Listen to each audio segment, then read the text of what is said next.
Hello and welcome to another episode of the Fueling Creativity in Education podcast. And this is our first debrief episode of season 8. That's right. Today we are going to debrief 3 amazing episodes. The first with Dr. Janet Rafner, the second with Dr. Maureen Carroll, and the third with Todd Henry. So, Now, Matt.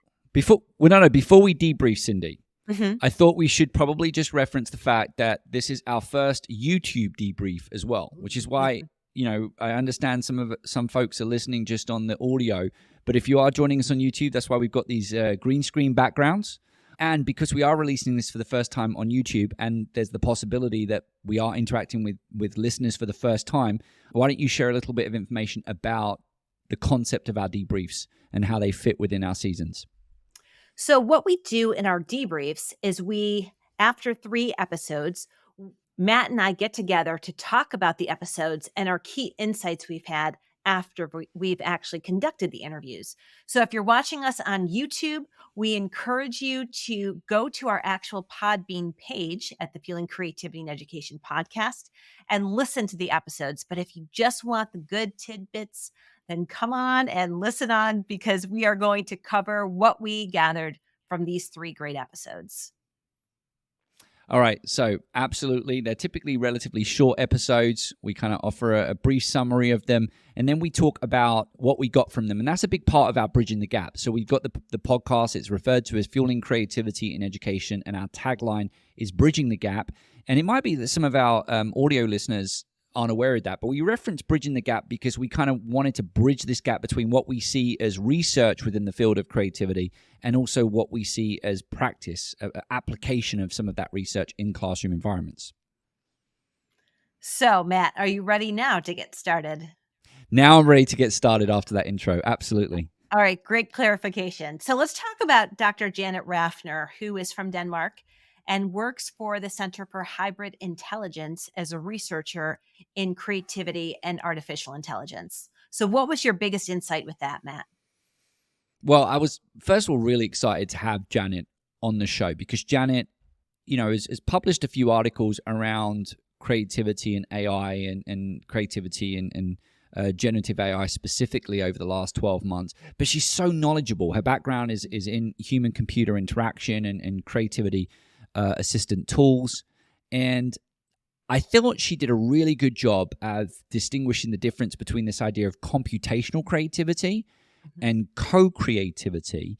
And if I hope I'm doing a good job of summarizing it, but computational creativity, in Janet's word, resides very much in the field of computer science. And of course, it's about how we as computer scientists, programmers, are developing a tool and thinking about how that tool is interacting with people, right? And so that's not necessarily always generative AI, I don't think. But the point is we're creating a tool that is going to assist people in their creative endeavors. And then co-creativity is really just about that collaborative creativity. Typically, we think about co-creativity as working with groups, but more recently, we started to think about co-creativity with generative AI. And as you know, you and I started to talk about this idea of cobots, I want to say back in 2021. So in terms of my summary, computational creativity and co-creativity, what I suddenly thought about is how in the future, and we didn't really cover this in the show, but how in the future we might actually start seeing these things starting to come together. Because we know that with tools like ChatGPT, and there's a specific tool with Copilot, which is in GitHub specifically for developers, we know that developers, computer programmers are starting to utilize tools like ChatGPT to assist them in programming. And so I suddenly started to wonder if, everyday creatives, maybe are referred to you and I as everyday creatives, might we get to a point where we can actually engage in computational creativity with the support of generative AI? And so perhaps these two different things might actually start coming together. And that would be kind of exciting if you and I could suddenly start generating our own apps. I mean, we certainly have played around with some really fun ideas for apps for the Fueling Creativity and Education podcast. And so maybe we might be able to do that. It's funny that you say that, Matt, because I was just talking to my husband about this conversation around computational creativity. And he also does programming on the computer. And he said, I feel like I I feel like it's like an apprentice. And I said, you feel like you have an apprentice with generative AI helping you through things? And he's like, no, I feel like I'm the apprentice learning things from generative AI, because he's asking it how to do certain things and it's churning back exactly what he needs to do. So I just thought that was an interesting twist, that he might actually be an apprentice to learning something new around computers and how computers work. So I think that's a really interesting insight around the computational creativity. And I want to also talk about my insight, which was co-creativity and using generative AI to actually generate new ideas, to generate new books, articles, all sorts of thinking, because it's just helped me so much. The other day, I was trying to design a lesson plan for fifth and sixth graders, and I asked ChatGPT if it could give me 10 different idea generators for fifth and sixth graders that would be appropriate. And they came out with things that I had never even considered before, being in the field for 25 years. And it just made me, I just got this big smile on my face, because all I could think was, wow, that was so easy. Instead of spending days trying to think through what are some things I could do with students, it gave me some really good examples. All right, so I've got a follow-up question for you, Sure. and I want to put it out there because I'm very sensitive to our audience. Hmm. Um, we value divergent thinking. We value opportunities to engage in divergent thinking. Hmm. I think some of the research suggests, and some of our experience using these tools, I think suggests that generative AI is going to really help us with that piece. Do you think that creativity practitioners that spend so much of their time trying to teach creativity by helping people think more divergently, do you think that's going to become less important with generative AI, and maybe we might have to start focusing on other aspects of creativity, given the fact that maybe we might potentially offload aspects of divergent thinking? I'm not talking about convergent, I'm not talking about judgment, but aspects of just generating ideas to generative AI. I thought about that the last couple of weeks. Yeah, man, that was something on my mind last summer. I went through a phase of, will I be needed anymore to teach divergent thinking and generating new ideas? And I think the answer is yes. It's just a journey, as Janet had mentioned during our interview with her, that we are going on this journey. And sometimes I remember in that episode we had with Dr. Zorana Pringle from Yale and the Emotional Intelligence, the Center for Emotional Intelligence, and her talking about our emotional state and our emotional state impacting our ability to generate ideas. And I think sometimes we're just not, even though I'm trained and I've been doing this for decades, I am still not in the mood to generate lots of ideas, or I can't really come up with anything creative because I'm blocked by something. And we can still use our own abilities with generative AI to help us through those times. So I think of it as like an assistant who's just sort of there assisting you in coming up with new ideas, because I didn't actually use any of the ideas it generated for me for this lesson, but it sparked some additional thinking for me that led me to a new idea. So I still think it's very important. And I think the principles of creativity, the underlying principles, specifically around curiosity and keeping open minded, I think those things will never go away. We're still going to need to teach students how to be more open minded, because if we don't, then it could generate the most creative idea for us. But if we're not open to it, then it's not going to be used or worthwhile. Some of the research that I've dabbled into, and when I say dabbled into, I'm talking about, in essence, reading other people's research, that originality and randomness, it still seems to be something that we as humans are doing. So yes, there's generating lots of ideas, but then it's, okay, I've got these 10, 15, 20 ideas, whatever it might be that I've been presented with through using this tool. But now it's up to me to kind of like tweak them, modify them, maybe bring two together to create one that wasn't presented on the page. That originality, that those making those connections, the human randomness.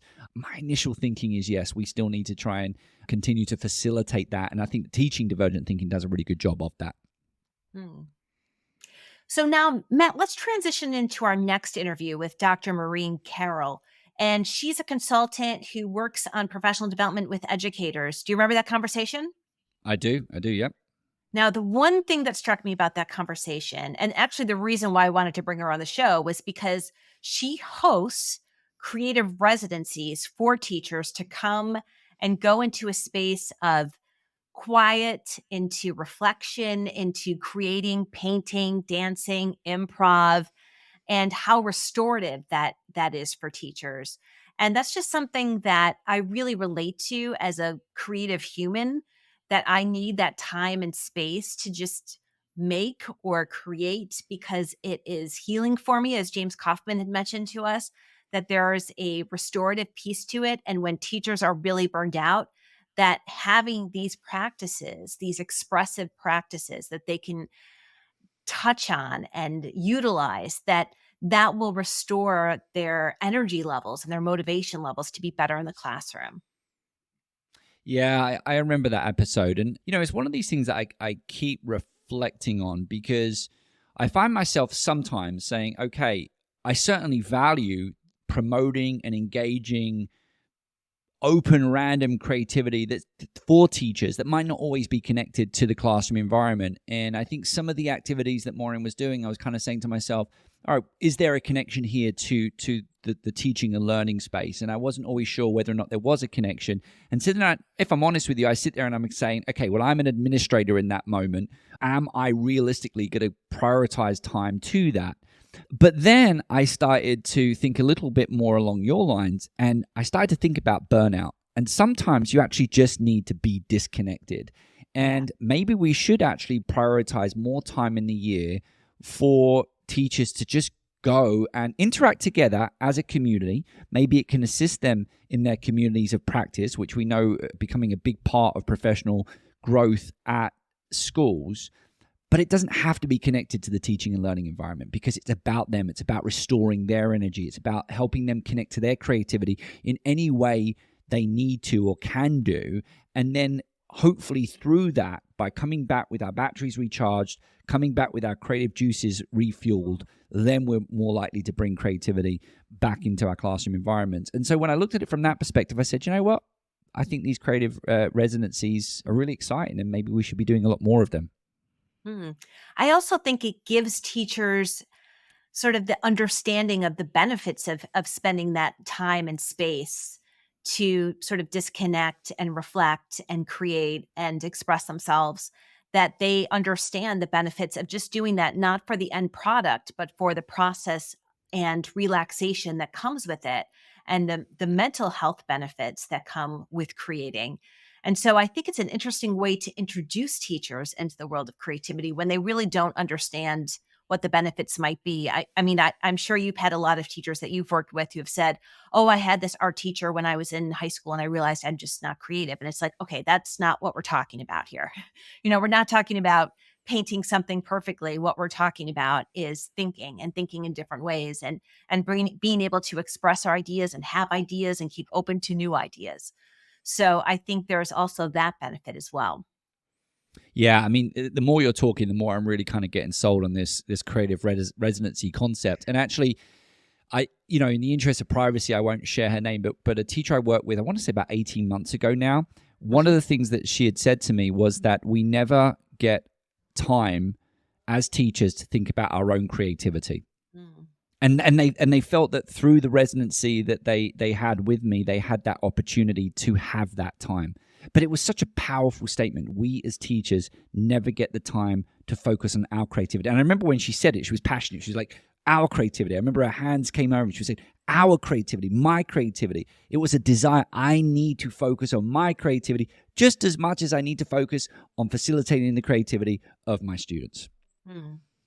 And speaking of our own personal creativity, Matt, do you remember our final of the 3 episodes was with Todd Henry, who wrote the book, The Accidental Creative and The Brave Habit.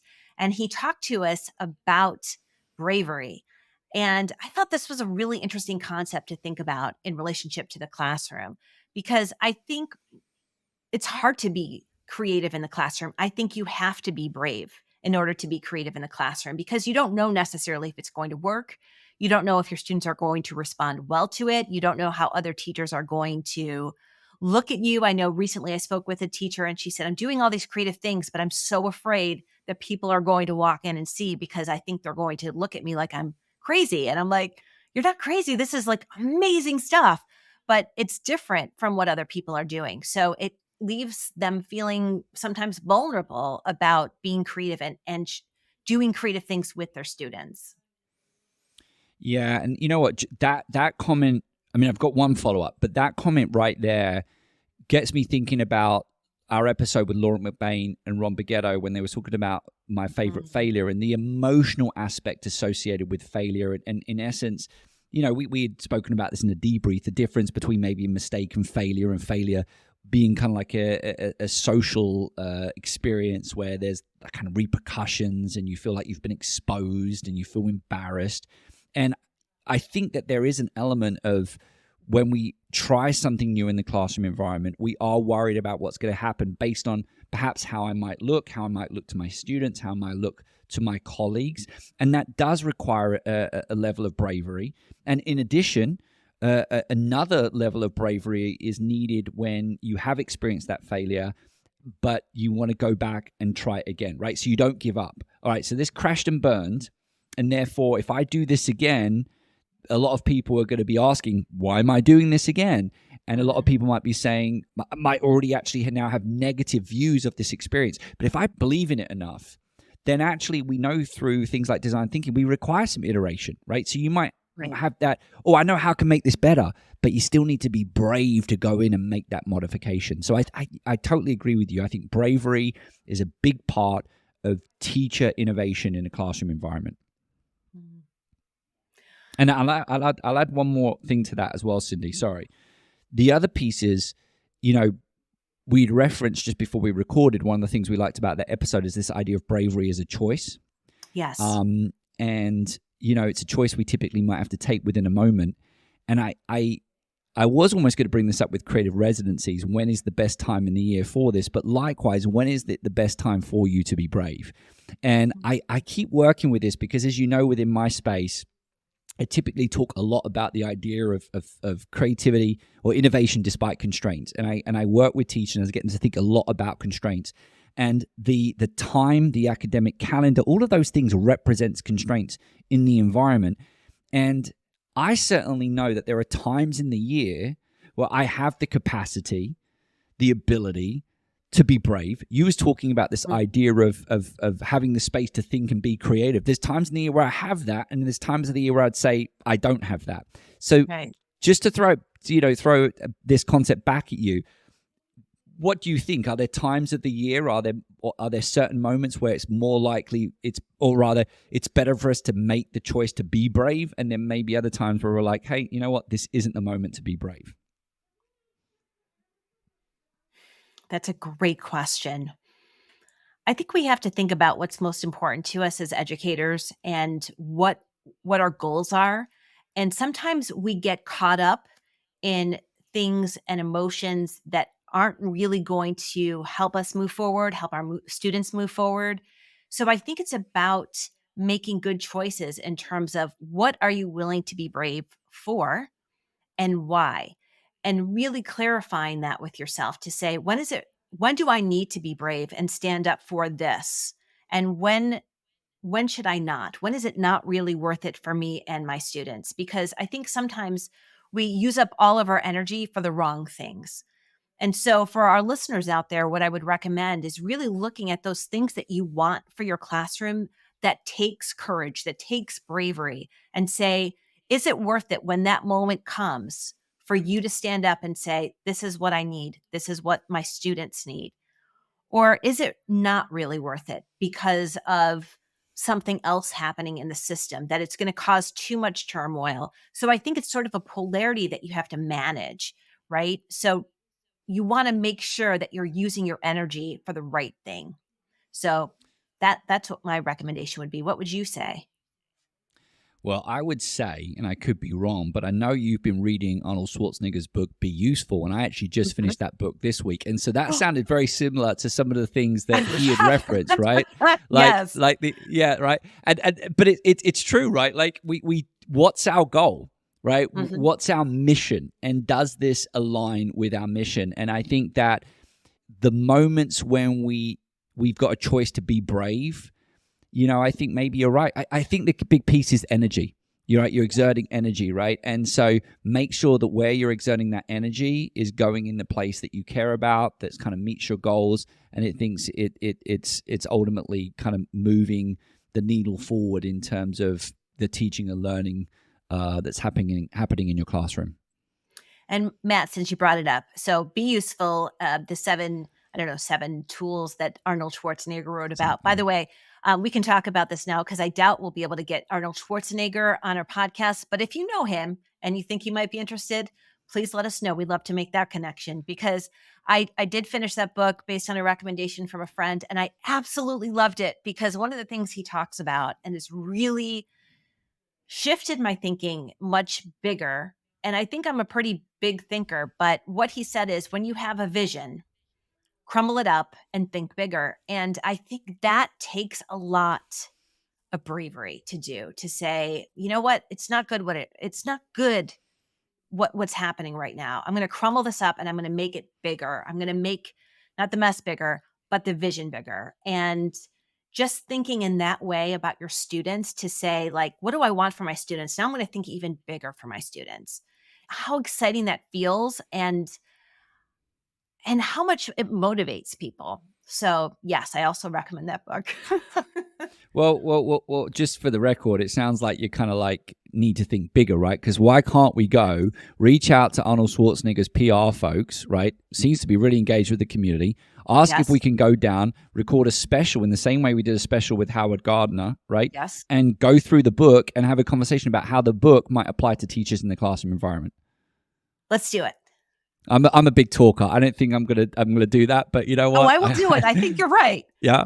Crumble the vision of, like, we don't know him, and we're going to turn it into something bigger and say, what have we got to lose? And he seems like a very generous in his kindness. I loved the book so much in terms of like how much he wanted to help others. And so maybe he's willing to come and talk to us, because so much of what he talked about in that book was about creativity. Even though I don't think he ever said the word creativity, he talked about creativity through the whole book. Yeah, it was. And actually, just to maybe finish off this episode and how we've kind of now started to find ourselves talking about, I mean, it does connect very much to Todd Henry's episode and some of the other episodes that we've had.